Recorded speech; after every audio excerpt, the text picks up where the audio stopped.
Punjab state education board में 12वीं class का इंग्लिश का पेपर लीक हुआ, एग्रीकल्चरल डेवलपमेंट ऑफिसर के रिक्रूटमेंट का एग्जाम लीक हुआ और एक्साइज और टैक्सेशन इंस्पेक्टर की रिक्रूटमेंट की मेरिट की लिस्ट जब आई तो उसमें फर्जी नाम डाल के जारी कर दिया गया।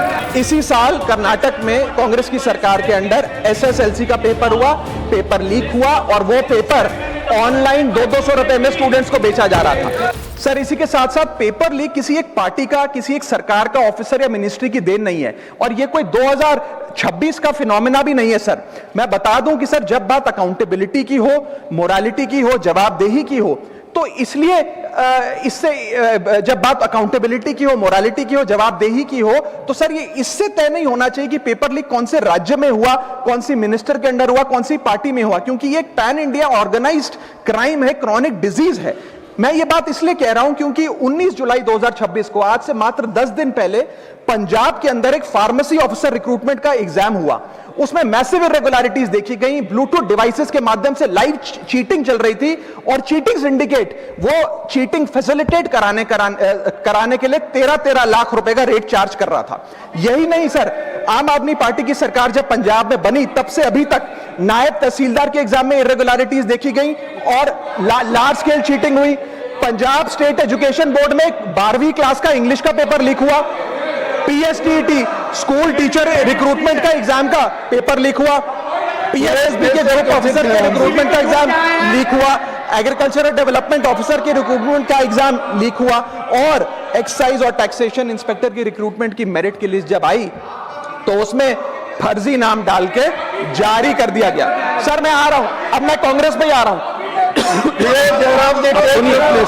आप कांग्रेस का सुनिए सर, ये मेरा समय खराब कर रहे हैं। आप बोले ना, बोले सर, जब सर कांग्रेस की कर्नाटक में सरकार है, इसी साल जनवरी 2026 में एसएसएलसी का पेपर हुआ। इसी साल कर्नाटक में कांग्रेस की सरकार के अंडर एसएसएलसी का पेपर हुआ, पेपर लीक हुआ और वो पेपर ऑनलाइन 200 रुपए में स्टूडेंट्स को बेचा जा रहा था। हिमाचल प्रदेश में HP state selection commission recruitment exam का पेपर कांग्रेस के कार्यकाल में लीक हुआ। अब आप सुनिए सबसे चौंका देने वाली घटना। सर, सबसे शॉकिंग और सैड बात यह है कि 2016 में कर्नाटक में जब कांग्रेस की सरकार थी तब वहां पे 12वीं कक्षा का प्री यूनिवर्सिटी कॉलेज का 12th का केमिस्ट्री का पेपर लीक हुआ। ये क्लासरूम का पेपर नहीं था सर, ये स्टेट बोर्ड एग्जाम था। ये स्टेट का एग्जाम जब पेपर लीक हुआ, बच्चे एग्जाम देकर घर आ गए, पता लगा पेपर लीक हो गया, पेपर कैंसिल कर दिया। 20 दिन बाद री एग्जाम कराया गया, री एग्जाम का पेपर भी लीक हो गया और उसके बाद रात को 3:30 बजे वो पेपर व्हाट्सएप पे घूम रहा था, री एग्जाम को भी कैंसिल करना पड़ा। इसके बाद जब जांच हुई, स्टेट सीआईडी ने जांच करी तो 3 लोगों को अरेस्ट किया, जिसमें कर्नाटक सरकार के मेडिकल एजुकेशन मिनिस्टर डॉक्टर शरण पाटिल का पीए खुद शामिल था। पीए 10-10 लाख रुपए लेकर पेपर लीक कर रहा था। उसके बाद जब मंत्री जी से पूछा गया कि आप इस्तीफा क्यों नहीं देते, आपकी मॉरल और डायरेक्ट जिम्मेदारी बनती है, आपके दफ्तर का आपका पीए पेपर लीक कर रहा है, आप क्यों नहीं इस्तीफा देते, तो उन्होंने कहा कि there is no question of resigning, अगर कुछ गलत हुआ है तो वो मेरे पीए का पर्सनल मैटर है, उसकी पर्सनल लाइफ है। वहां सर ऑफिस गवर्नमेंट का, डेजिग्नेशन गवर्नमेंट की, एक्सेस गवर्नमेंट का, बट अरेस्ट की बात आई तो पर्सनल लाइफ का मैटर है। और आयरनी देखिए, आज 2026 में कर्नाटक में फिर कांग्रेस की सरकार है और डॉक्टर शरण पाटिल फिर मंत्री हैं और उसी विभाग के मंत्री हैं, मेडिकल एजुकेशन विभाग के मंत्री। ये है स्टैंडर्ड ऑफ अकाउंटेबिलिटी।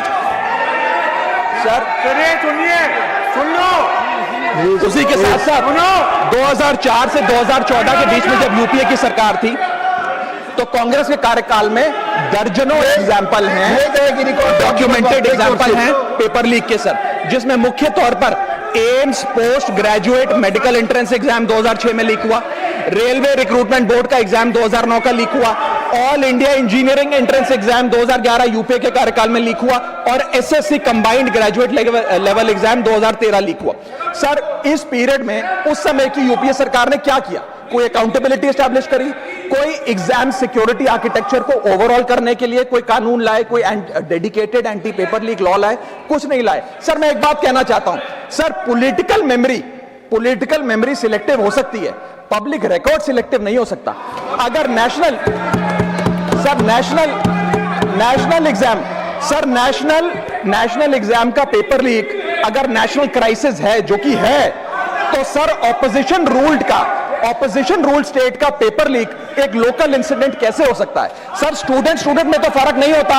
अगर नीट के स्टूडेंट्स का पेन जेन्युइन है, जो कि जेन्युइन है, तो सर पंजाब के फार्मेसी एग्जाम के स्टूडेंट्स का और कर्नाटक के एसएलसी एग्जाम के स्टूडेंट्स का पेन भी जेन्युइन है। स्टूडेंट का पेन पार्टी देखकर चेंज नहीं होता, और ठीक उसी तरह रिफॉर्म और अकाउंटेबिलिटी भी पार्टी देखकर चेंज नहीं हो सकती। अब मैं स्टूडेंट्स के बारे में कुछ कहना चाहता हूं। सर देयर वॉइस मैटर्स, उनकी मांगे जायज हैं। सर स्टूडेंट्स द्वारा प्रोटेस्ट करना, सवाल पूछना, डिमांड रेस करना, कोर्ट जाना, पीसफुल मार्च निकालना, ये सब उनका संवैधानिक अधिकार है और ये करना भी चाहिए। लेकिन सर स्टूडेंट का प्रोटेस्ट स्टूडेंट का रहे, किसी पॉलिटिकल पार्टी की रैली ना बन जाए, वे अपना माइक किसी को आउटसोर्स ना करे, क्योंकि सर स्टूडेंट की लड़ाई तो एग्जाम सिस्टम को सिक्योर बनाने की है, नेताओं की लड़ाई अपनी सोशल मीडिया रीच बढ़ाने की है। सर जब पॉलिटिकल लीडर्स प्रोटेस्ट के टाइम पर बैरिकेड के आगे स्टूडेंट को भेज खुद कैमरे की सेफ साइड पे रहें, तो उनसे पूछिए कि रिस्क मेरा और रील तुम्हारी, ये पार्टनरशिप कैसी? सर स्टूडेंट का मूवमेंट स्टूडेंट के फ्यूचर के लिए है, किसी फ्लॉप पॉलिटिकल पार्टी के कमबैक के लिए नहीं है सर। और जो पॉलिटिकल पार्टी के अपने खुद के फ्यूचर का आता पता नहीं, वो स्टूडेंट के फ्यूचर की क्या लड़ाई लड़ेगी? सर स्टूडेंट्स को जस्टिस चाहिए, पॉलिटिकल पार्टी को फुटेज। स्टूडेंट को एग्जाम सिक्योर करना है, पॉलिटिकल पार्टी को वायरल क्लिप। स्टूडेंट का सवाल फ्यूचर का है, नेता का कैलकुलेशन अगले इलेक्शन का। इसीलिए मैं ऑपोजिशन पार्टीज को कहना चाहता हूं, don't use students emotion for your political promotion. ये लड़ाई बीजेपी वर्सेस कांग्रेस नहीं है, ये लड़ाई मेरिट वर्सेस माफिया की है, मेहनत वर्सेस सेटिंग की है। और सर एक बात और, सर आज हमारे स्टूडेंट्स पर पढ़ाई का बहुत स्ट्रेस है। हमारे समाज ने, हमारी सोसाइटी ने आज बच्चों का, क्योंकि हम बेस्ट चाहते हैं, अपनी बच्चों से पढ़ाई संबंधित एक्सपेक्टेशन को प्रेशर में बदल दिया है। और ये प्रेशर सर स्कूल से ही शुरू हो जाता है। जब बच्चा 10वीं क्लास का बोर्ड का एग्जाम दे रहा होता है तो बोला जाता है ये क्रिटिकल ईयर है, अच्छे मार्क्स लाने हैं, नहीं तो स्ट्रीम नहीं मिलेगी, पूरा करियर बर्बाद हो जाएगा। 12वीं क्लास में जाता है तो प्रेशर और बढ़ता है, बोला जाता है ये लाइफ का टर्निंग पॉइंट है, आगे की जिंदगी कैसे डिसाइड होगी। जेई, नीट, सीयूईटी, तमाम एंट्रेंस एग्जाम की तैयारी का प्रेशर अलग। और सर जब कॉलेज पहुंचता है तो एक अलग ही लेवल का प्रेशर होता है। उसको बोला जाता है सीजीपीए ठीक रखो वरना प्लेसमेंट नहीं मिलेगी। ये पूरी लाइफ का सवाल है, करियर का सवाल है। हर स्टेज पर प्रेशर का सिलेबस बढ़ता जाता है। और ओवरऑल सर इंडिया में कंपटीशन बहुत फास्ट स्पीड पे बढ़ रहा है, लेकिन उसी के साथ साथ कंपैरिजन भी बहुत फास्ट स्पीड पे बढ़ रहा है। सबसे पहले जब बच्चा स्कूल जाता है तो अपने स्कूलमेट्स, क्लासमेट से कंपैरिजन होता है। कोचिंग सेंटर जाता है तो वहां कोचिंग सेंटर के स्टूडेंट से कंपैरिजन होता है। ऑल इंडिया रैंकर से कंपैरिजन होता है। घर आता है तो पड़ोसी और रिश्तेदारों के बच्चों से कंपैरिजन होता है। ये कंपैरिजन मोटिवेशन नहीं सर, प्रेशर और स्ट्रेस में बदलता जा रहा है। सर जैसे 3 इडियट्स पिक्चर में कहा था ना, काबिल बनो, कामयाबी झक मारकर पीछे आएगी, ठीक उसी तरह समाज को, हम सबको, अगर कोई स्टूडेंट चिंतित दिखे, स्ट्रेस में दिखे, उसे कहना चाहिए कि एग्जाम इंपॉर्टेंट है लेकिन तुम एग्जाम से ज्यादा इंपॉर्टेंट हो सर, क्योंकि घर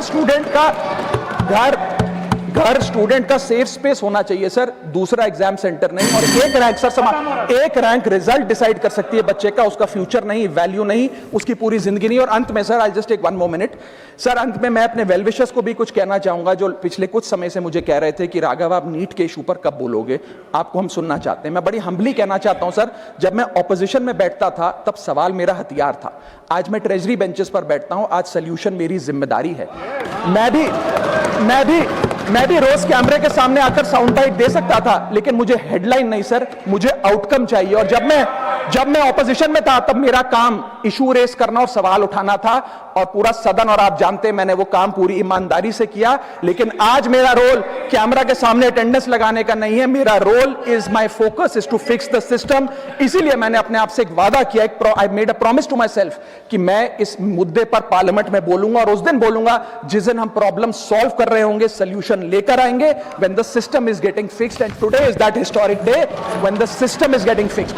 और सर बिकॉज आज जो रिफॉर्म्स हम लेकर आए हैं, जो सरकार सदन में लेकर आई है, वो इतने जरूरी हैं क्योंकि इन रिफॉर्म से सिस्टम और मजबूत होगा, पेपर और सिक्योर होगा, एग्जाम फेयर होगा, मेरिट का सम्मान होगा, माफिया जेल में होगा। सरकार पहरेदार होगी, कार्रवाई दमदार होगी, स्टूडेंट्स की जीत होगी, माफिया की हार होगी। जय हिंद।